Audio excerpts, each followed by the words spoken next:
Wow. You fall in love, you get married, you have children. Later, there's a divorce. But you want a relationship with the kids. It's not always easy. Joining us this afternoon is our relationship expert, Dr. Darren Moore, a licensed family counselor and a Mercer University professor. Thank you so much for being with us. Thank you for having me. You are called in to mediate a lot of different kinds of situations. And today is a situation, I think we have Jay on the line. He's from this area, but he's living in Utah right now. But's been married, divorced, Yes. married again, in the process of a divorce. He needs to get some skills, I guess, on how to communicate to his wives that I want to be with my children. Absolutely. And I think it's one of the things that we don't always talk about in terms of men wanting, as you mentioned before, wanting to have access to their children and wanting to be able to spend time with them.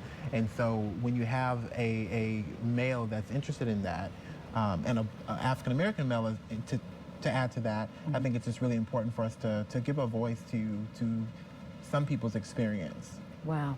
And I want you to know, too, we will take a couple of calls if you have some calls this afternoon as you hear this progressing, not necessarily for Jay, but for Dr. Moore. Good afternoon, Jay. How are you? Doing well, and you? Wonderful, wonderful. Thank you for being so transparent and allowing us to talk about this issue. It's going to help a lot of people. What do you need? What kind of skills or help do you need from Dr. Moore? I think the thing that I've struggled with trying to maintain a relationship with my children, and I'll speak especially to my relationship with my son, is that there has to be some fine line between, yes, daddy's going to do everything that he possibly can to stay in your life, but also saying, but son, there is a limit to what I want you to be willing to take from someone. Does that make sense? I don't know. I'll let how do you, I don't know what he means by that, but what do you think that is happening there? Okay, I think what he's saying is that, you know, from one perspective, he wants to fight for his kids, so he wants to be active, but at the same time, there's a certain way in which he has to do that based on the stipulations of going through the divorce process. And so at the same time, his son, he has 2 other daughters, and it's important for all of his children to really see that he's fighting for them, but at the same time that he's not being abused. Right. Wow. So what is the response from your wives, your ex-wife and the wife, soon to be your ex-wife? Do they understand your dilemma? I don't think they do. I think it's one of those things that happens real often where the children are the pawns. So it's one of those things where I will negotiate your relationship with them. So your relationship with the kids are going to look like what I want it to look like. Wow. Okay. Not understanding that children are the ones that suffer. How do you, because the children are just looking at this, trying to process this, how does he as a father explain that I want things to be different without saying, but it's your mama's fault? Absolutely. I think that's part of the struggle, is that it's really important that he does sit down with his kids when he has them to really convey love and affection for them, and to really express to them that he cares about them and that he's always going to be there for them, and that he's trying to work to enhance the relationship in terms of being able to have more time with them. But it's going to be a time where he and his ex-wife will need to have a conversation. And sometimes that may include having a third party involved. Wow. Now, Jay, how do you express to them that I'm dad, I'm going to always be dad, and I love you, without bringing up mom? I think I use those words. Like, I make my time with them not necessarily about mom, or even about what happened between me and mom. I ask her not to call them during that time so that it's just dad time.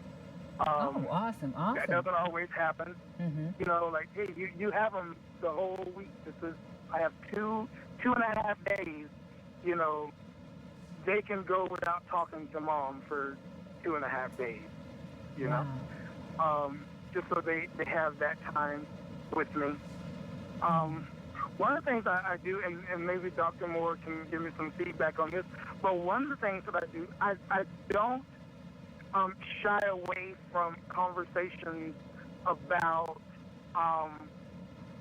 when I was dating their mom, what that looked like, why we decided to get married. My children could probably spout out the entire story of how we met, the engagement, the wedding day, and things like that. If Mom and I's song come on, we turn it up, and it's karaoke in the car. You know, I need for them to understand that the divorce just changed my relationship with mom, but it didn't change my relationship with them. But they don't always get that message from mom. Okay, I'll tell you what we're going to do. Stay right there. Stay on the line. We're going to go to a break, and we'll be right back. Very, very compelling issues here that I know a lot of people who are watching are dealing with. Dr. Moore has some answers for you when we come back after this. Don't go away.